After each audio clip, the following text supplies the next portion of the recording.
Hey there, welcome to day 13 of our Wellbeing, Wisdom, and Wealth series.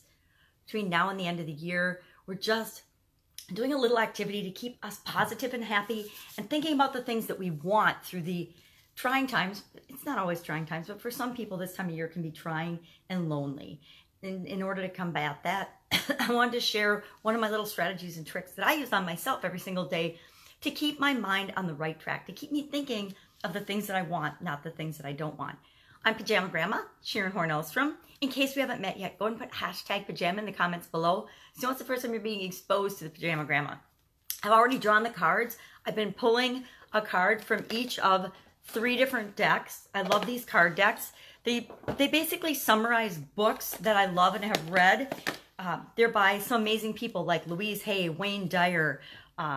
There's so many authors that actually publish or have their books now where they come out in this card format. And what I like best about it is you can pick a card from one of these decks and you can carry it with you throughout your day.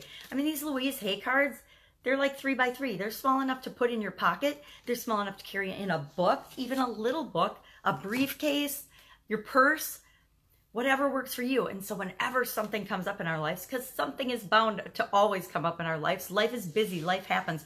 A gazillion things happen all around us all the time. But if you have a little thing like this that you can pull out and you can read and it reminds you to focus on what you want, it's a really, really helpful tool. So let's go ahead and look at what we pulled today. First, from the Wellbeing card deck by Esther and Jerry Hicks and the Teachings of Abraham, we have a really cute little one with horsies on it that says, handy dandy magnifying glass, well-being is my natural state of being. Well-being is my natural state of being. The back says, reach for the feeling of well-being first, and everything else will fall into place. Be selfish enough to follow your bliss, and you will tap into the natural, pure, positive essence of you. So, do you know this? Do you believe this? Do you feel this is true for you? It's actually true for every living being on the planet. Only human beings are the ones that block it and resist it and create all these challenges that take us away from well-being. But well-being is actually our natural state. Lack, scarcity, doubt, worry, fear, envy, anger, all those negative emotions, the reason they feel bad is because they're not natural to our being. So that's our first card. From the Wisdom cards deck by Louise Hay, which Louise Hay passed away a couple of years ago.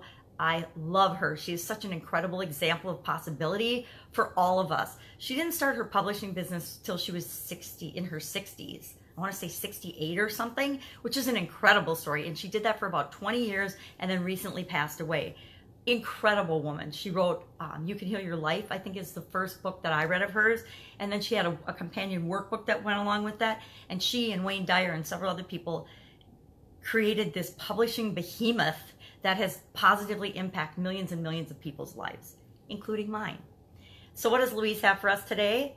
It says, this year I do the mental work for positive change. This year I do the mental work for positive change. Do we know that everything begins within us and all change starts with our thinking, which impacts our feelings, which impacts our actions, which impacts our results? So she says, my motto this year is, I go for the joy. Life is here for me to enjoy today. Life is here for me to enjoy today. I usually have a motto for my year.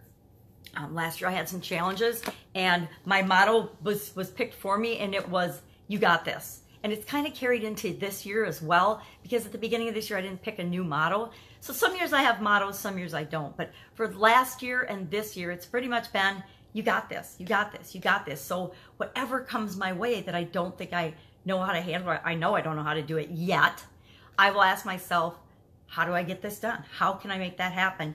And I remind myself as I'm then implementing the steps I've been drawn to do, I just remind myself, you got this, you got this. You might not know the answer right now, but you'll figure it out. You got this. And our final card for today is from the Wealth and the Law of Attraction. Oh, wrong name. Money and the Law of Attraction deck from, again, Esther and Jerry Hicks. Now, why did I pick these 3 decks? Well, because the majority of the things that we as humans think about are health, wealth, and relationships. So well-being speaks to health. Wisdom speaks to health, wealth, relationships, and money and law of attraction speaks to wealth.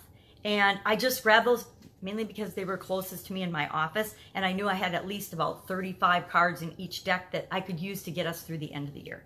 So that is my real reason for how I pulled these. So our final card from Money and the Law of Attraction says, I do not need to have money to attract money. How many times have you heard somebody say you have to have money to make money?